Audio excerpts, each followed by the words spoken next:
The first very short story is the one that appears in the anthology, and it's called The Wish.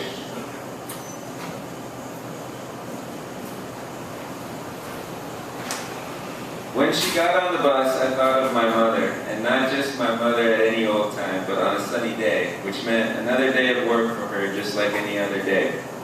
She had her sleeves rolled up and her arms were raw and dampened, like she had been washing or cleaning or preparing something that was used by men, and her face made me think of my mother, the way it had the certainty of coming from work, but a tiny uncertainty of what the value of that work was in a public place like a city bus, where people were coming or going to all kinds of work, but then regaining her balance with the recollection that every one of them needed to have something washed or cleaned or prepared before they could do whatever they did, and regaining it, taking her place among them. And I thought of my mother in the way that all this was happening in a country that was not her own, and yet washing and cleaning and preparing were things that needed to be done everywhere, so much so that with her sleeves rolled up like that and her arms raw and dampened, she could look more of this place than any of us, even as she sat down and began to speak in Chinese to another woman on the #1 California bus in San Francisco. We could think whatever we wanted about San Francisco and our place in it, but the point was that she knew that San Francisco wasn't going to amount to anything if somebody didn't spend time making it presentable. And the way she held that knowledge looked to me like the way that generals hold their knowledge of war, tenuously and decidedly at the same time. And I thought of mothers never having a chance to let on to their children that there is tenuousness to it. And most of all, mothers never letting on to men and to boys. Because the thing that they are most of all washing and cleaning and preparing them for is life. And they certainly want to cast a good impression of that, unlike generals, whose job is to cast a good impression of death. And I know that generals have plenty of reason to look around and believe that they run the world. But when I saw that Chinese woman get on the bus with the raw and dampened arms, looking like she was made of the same thing that life was made of, like she was almost made of too much of it to fit on a city bus in the afternoon, but still taking her place humbly among its passengers, making me think of my mother and my grandmother both. I wished, though it was really more of a prayer or a dream, since there wasn't much demand to it. There wasn't much demand because in a way it was already true. I wished and kept wishing that the women who run the world could run the world.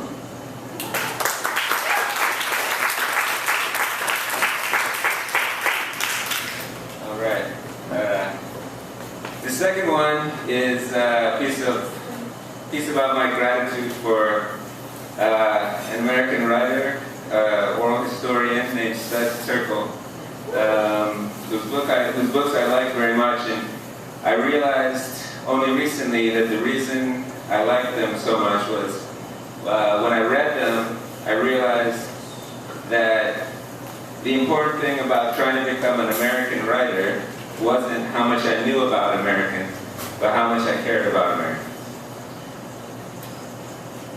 Just tell me, he said. I was just a kid. I had a very faint, distant notion that listening was very important. But listening to what? Somebody's still got to have something to say, don't they? That's what I thought I ought to be focusing on, having something to say. Then I'd open his book and somehow somebody was a genius again just by listening. It used to turn me upside down. I thought a writer was a guy who everybody ought to be listening to. It was going to be a hell of a thing if I had it backwards all this time.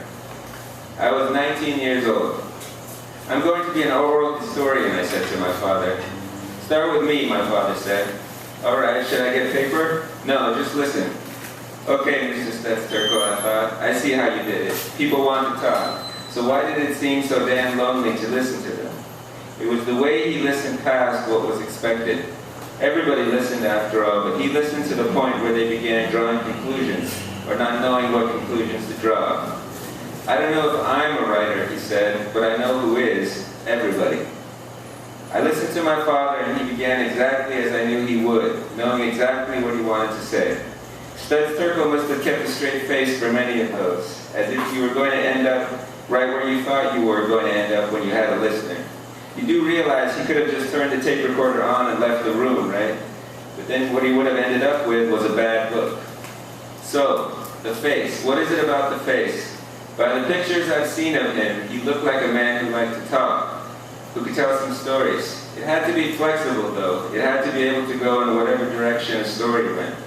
I didn't know if I could do it. I was at an age where I was biased towards sad stories, things that could help clarify why being alive felt like a burdensome thing.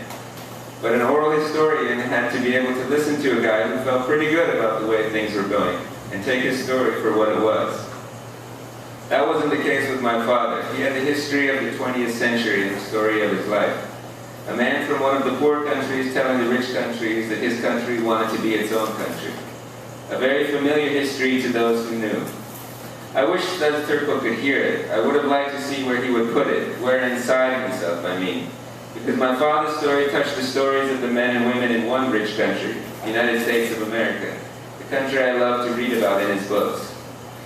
It was the best way to feel American that I've found yet, to listen to Americans, to listen to a great many of them, till their voices became an ocean and it felt like one I could swim in. Studs Terkel wanted to write like that, like he knew that nobody could ever swim for you, but at least he could show you what you were swimming in. And one more thing, a writer was supposed to tell you that you were swimming in it together. Studs Terkel did that by his absence in his books. He was the guy I could relate to the most, the listener to everybody else. I had a vision at that time of the girl that I would fall in love with. It wasn't anything having to do with her looks or her face. I just had a vision that among her friends, she would be the one who did the most listening to them. I would tell her that she could do the talking. She could do the talking with me. Well, why should it be any different for a writer then? When you're writing a story, I thought, and the guy has to get in a cab and go across town to meet a woman, remember that the cab driver has a depth to his life, like the lives of the men and women in Studs Terkel's books. What are you going to do about that? Well, he's just going to have to ask the cab driver about it, that's all. Hopefully he can tell the woman about it when he sees her. Hopefully she'll listen. Boy, I thought, if it could really go like that, then that's a story right there. So maybe I wouldn't be an oral historian after all, because as much as I appreciated the loneliness of the listener, there was a real glee in it too, the kind that felt like you were listening to yourself, like you were sitting in a room with yourself and saying to yourself, just tell me, because as beautiful as his books were, you had to believe that you had as much to say as that whole ocean, somehow. And somebody could look at that and say, how do you figure? And I'd have to smile and say, I don't know at all how I figure. And I made sure to keep that smile on the inside and not on my actual face, because the part of this story that my father was telling about was nothing to smile about.